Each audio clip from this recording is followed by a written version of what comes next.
बधिर मंद कर। एक संत कहते हैं आई तो प्रभु से मिलने के लिए ही थी, मुख देखने के लिए ही, पर प्रभु को गुस्सा आ गया, जो चरणों की ठोकर मारी तो यमुना जी शांत हो गई। तो शर्म नहीं आती, वसुदेव जी मेरे पिता हैं और मिलने के लिए ऐसे ही आ पड़ी। एक संत कहते हैं नहीं नहीं, यमुना जी तो उतनी ही थी जितनी पहले थी, बल्कि आज इतनी उमंग से भरी हुई थी कि सारी की सारी सखियों को बुला लिया, गंगा को बुला लिया, अलकनंदा को बुला लिया, गोदावरी को बुला लिया, शिप्रा को बुला लिया। कहा सखियों चलो, आज मेरे प्रभु आ रहे हैं, मेरी पति परमेश्वर आज प्रकट हुए, उनका दर्शन करो। इन सब नदियों के कारण एक साथ आने से यमुना जी में बाढ़ आ गई।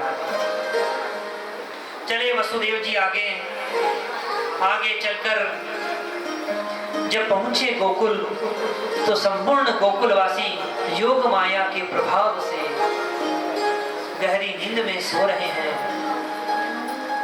माँ यशोदा के कक्ष में प्रवेश किया और सुप में रखे बालक को लिटा दिया, और वहां से जो बालिका खेल रही थी उसको सुप में लेकर पुनः आ गए मथुरा।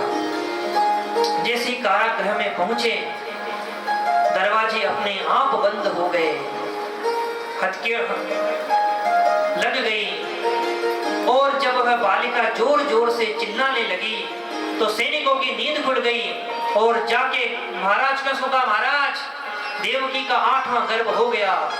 कंस भगा भगा आया, और जब देखा कि अरे ये तो लड़की है, कन्या है, सोचा लगता है देवताओं ने मेरे साथ कोई छल किया है।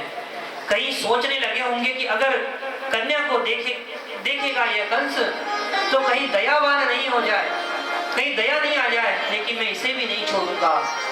जब मारने का प्रयास करने लगा तो वह देवी अष्टभुजा रूप पसार कर प्रकट हो गई। बोलिए मां भद्रकाली की जय। प्रकट होकर कहने लगी, अरे मूर्ख कंस, तू मुझे क्या मारेगा, क्योंकि तुझे मारने वाला तो पैदा हो चुका है। अब कंस तो बड़ा घबराया, कहा देवी बताते जाओ कहां हुआ है। कहा तेरे आसपास ही है, और ऐसा कहते वक्त अंतर ध्यान हो गई। कंस